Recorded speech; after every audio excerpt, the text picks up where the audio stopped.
민수기 30장. 모세가 이스라엘 백성 각 지파의 우두머리들에게 말했다. 하나님께서 이렇게 명령하십니다. 남자가 하나님에게 서원하거나 무엇을 하겠다고 맹세한 경우 그는 자신이 한 말을 어겨서는 안 된다. 그는 자신이 말한 대로 정확히 지켜야 한다. 여자가 어릴 때 자기 아버지의 집에 살면서 하나님에게 서원하거나 서약한 경우 아버지가 그녀의 서원이나 서약을 듣고도 아무 말하지 않으면 그녀는 자신의 서원과 서약을 모두 지켜야 한다. 그러나 아버지가 그 서원이나 서약을 듣고 그녀를 만류하면 그 서원과 서약은 무효가 된다. 아버지가 그녀를 말렸으므로 하나님이 그녀를 놓아줄 것이다. 여자가 서원을 하거나 경솔하게 약속하거나 분별 없이 서약하고 나서 시집을 간 경우 남편이 그것을 듣고도 그녀에게 아무 말하지 않으면 그 여자는 자신이 서원하고 서약한 대로 행해야 한다. 그러나 남편이 그 서원을 듣고 막으면 그녀를 묶고 있는 서원과 서약을 남편이 취소시킨 것이니 하나님이 그녀를 놓아줄 것이다. 과부나 이혼한 여자가 한 서원이나 서약은 그대로 구속력이 있다. 아내가 남편과 함께 살면서 서원을 하거나 맹세로 서약한 경우 남편이 그것을 듣고도 아무 말 하지 않거나 그녀에게 그렇게 하지 말라고 하지 않으면 그녀의 서원과 서약은 모두 유효하다. 그러나 남편이 그녀의 서원과 서약을 듣고 즉시 그것을 취소시키면 그 서원과 서약은 구속력이 없다. 남편이 취소시킨 것이니 하나님이 그녀를 놓아줄 것이다. 아내가 한 서원과 서약이 그녀에게 해를 입힐 가능성이 있는 경우 남편은 그녀의 서원과 서약을 지지할 수도 있고 취소시킬 수도 있다.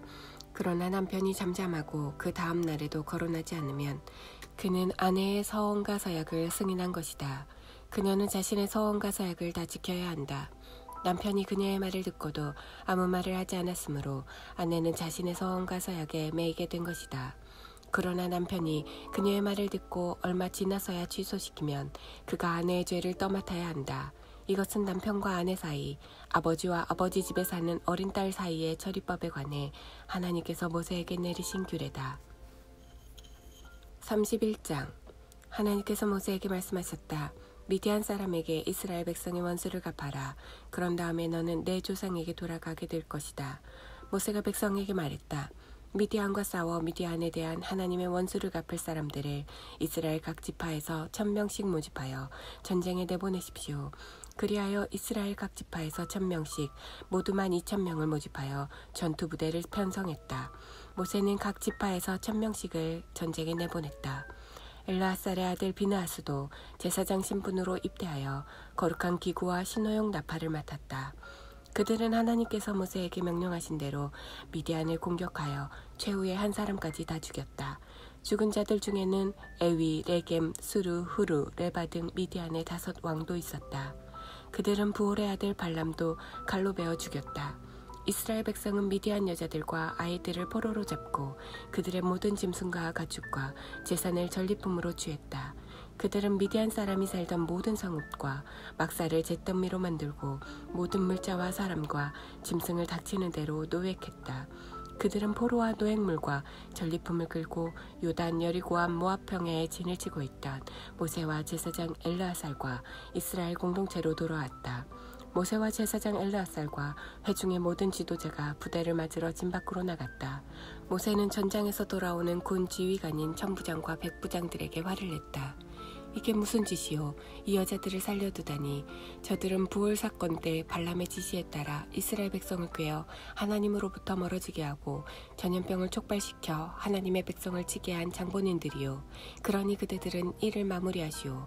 사내 아이들은 모두 죽이고 남자와 잠자리를 같이 한 여자들도 모두 죽이시오. 그들보다 어린 처녀들은 그대들을 위해 살려두어도 좋소. 이제 그대들은 이렇게 하시오.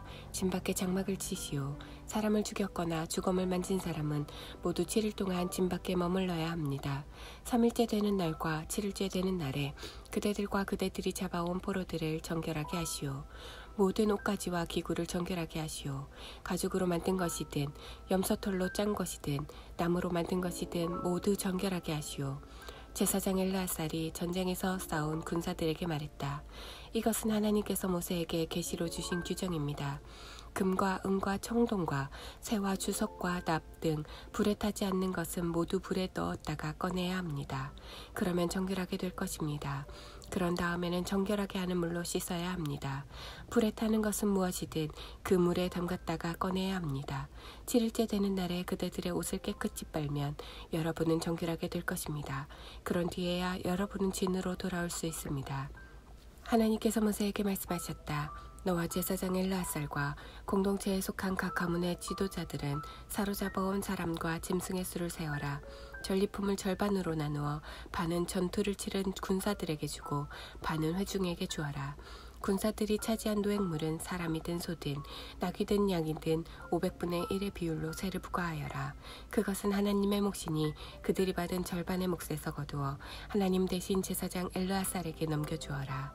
회중이 받은 절반은 사람이든 소든 낙이든 양이든 염소든 다른 짐승이든 50분의 1의 비율로 세를 부과하여라. 그것을 하나님의 성막 관리를 맡은 레위인에게 주어라. 모세와 엘르아살은 하나님께서 모세에게 명령하신 대로 행했다. 군대가 빼앗아온 전리품 가운데 남은 것은 이러하다. 양 67만 5천 마리, 소 7만 2천 마리, 낙이 6만 1천 마리, 처녀 3만 2천 명. 전쟁에서 싸운 군사들이 차지한 절반의 몫은 이러하다. 양 33만 7,500마리, 그중 675마리를 하나님 몫으로 드렸다. 소 3만 6천 마리, 그중 72마리를 하나님 몫으로 드렸다. 낙이 3만 500마리, 그중 61마리를 하나님 몫으로 드렸다. 사람 1만 6천 명, 그중 32명을 하나님 몫으로 드렸다.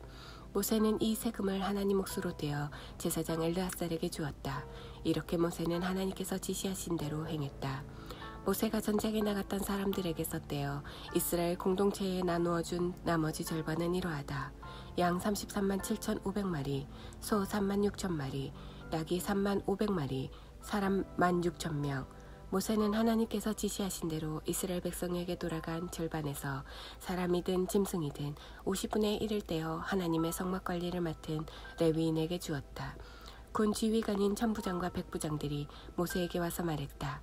우리가 우리 수하의 군사들을 세어보았는데 한 사람도 잃어버리지 않았습니다. 그래서 우리가 하나님께 드릴 예물을 가져왔습니다. 하나님 앞에서 우리 삶을 속죄하려고 우리가 얻은 금폐물인 팔장식, 팔찌, 반지, 귀걸이, 장신구를 가져왔습니다. 모세와 제사장 엘르아살은 그들에게서 정교하게 제공된 온갖 금폐물을 받았다. 모세와 엘르아살이 천부장과 백부장들에게서 받아 하나님께 예물로 드린 금의 무게는 약 185kg이었다. 이것은 모두 노획물을 차지한 군사들이 기부한 것이다. 모세와 엘르아살은 천부장과 백부장들에게서 받은 금을 회막으로 가져가 하나님 앞에서 이스라엘 백성을 위한 기념물로 삼았다. 32장 르우벤 자손과 갓 자손은 엄청나게 많은 수의 가축대를 소유하고 있었다. 그들이 야셀 땅과 길르앗 땅을 살펴보니 가축을 방목하기에 알맞은 곳이었다.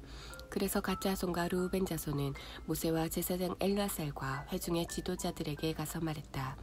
아다롯, 디본, 야스엘, 니므라, 헤스본, 엘르알레, 스밤, 느보, 부온 곧 하나님께서 이스라엘 공동체 앞에서 쳐서 멸하신 땅은 가축에게 더없이 좋은 땅입니다. 그리고 우리에게는 가축대가 있습니다. 그들은 말을 이었다. 우리가 이제까지 일을 잘했다고 여기시면 이 땅을 우리에게 유산으로 주셔서 우리가 요단강을 건너지 않게 해주십시오. 모세가 갓 자손과 르우벤 자손에게 말했다. 전쟁이 임박했는데 형제들에게 떠넘기고 여러분만 여기에 정착하겠다는 것이요. 이제 곧 이스라엘 백성이 하나님께서 주신 땅으로 들어가려고 하는데 여러분은 어찌하여 형제들을 실망시키고 그들의 사기마저 떨어뜨리려고 합니까? 내가 저 땅을 정탐하라고 가데스 바네아에서 여러분의 조상을 보냈을 때에 그들이 한 짓과 똑같군요. 그들은 에스골 골짜기까지 가서 한번 훑어보고는 포기하고 말았습니다. 그들은 이스라엘 백성의 사기를 완전히 꺾어서 하나님께서 그들에게 주신 땅으로 들어가지 못하게 했습니다. 그러자 하나님께서 참으로 진노하셔서 이렇게 맹세하셨습니다.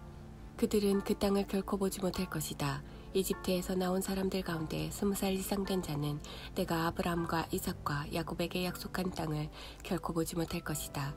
그들은 나를 따르는 일에 관심이 없었다. 마음도 없었다. 그나스 사람 여분네의 아들 갈렙과 눈의 아들 여호수아 외에는 아무도 나를 따르지 않았다. 이 두 사람만 나를 따르고 그 일에 마음이 있었다. 하나님께서 이스라엘에게 진노하셔서 그분의 눈앞에서 악을 행한 그 세대가 모두 죽어 없어질 때까지 40년 동안 그들을 광야에서 헤매게 하셨습니다.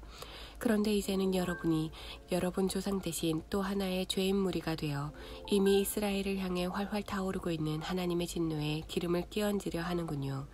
여러분이 하나님을 따르지 않으면 그분께서 다시 한번 진노하셔서 이스라엘을 광야에 내버리실 것입니다. 여러분의 모든 잘못 때문에 그 재앙이 닥치게 될 것입니다. 그러자 그들이 모세에게 가까이 다가와 말했다. 우리는 그저 우리 가축을 위해 축사를 짓고 우리 가족을 위해 성읍을 세우려는 것뿐입니다. 그런 다음에 무기를 들고 최전방에 서서 이스라엘 백성을 그들이 살 곳으로 이끌고 가겠습니다. 그러면 우리는 가족들을 뒤에 남겨두고 떠날 수 있을 테고 우리 가족들은 요새화된 성읍 안에 머물면서 이 땅 주민들로부터 안전하게 지낼 수 있을 것입니다. 이스라엘 자손이 저마다 유산을 충분히 차지할 때까지 우리는 집으로 돌아오지 않을 것입니다. 우리가 요단강 동쪽에서 유산을 차지했으니 요단강 서쪽에서는 어떤 유산도 바라지 않겠습니다. 모세가 말했다.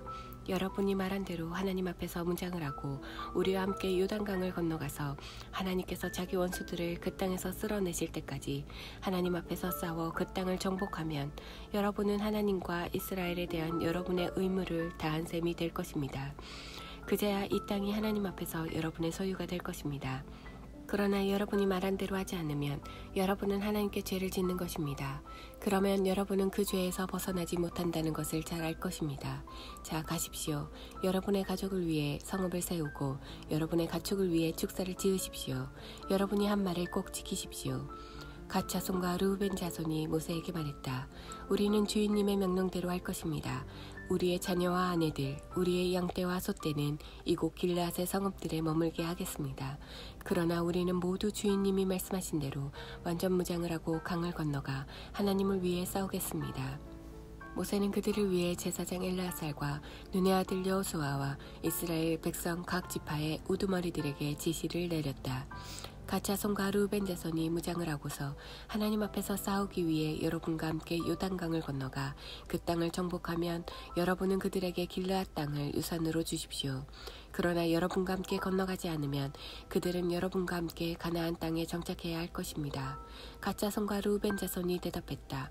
우리가 하나님께서 말씀하신 대로 하겠습니다.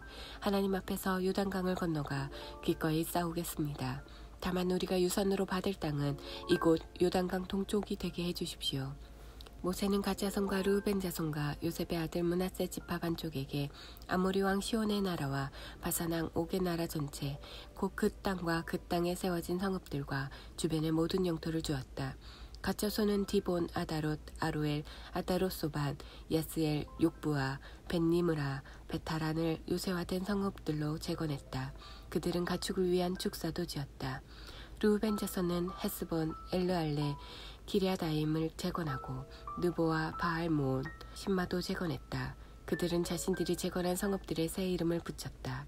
므낫세의 아들 마길의 집안은 길르앗으로 가서 그곳을 점령하고 거기 살던 아모리 사람을 내쫓았다.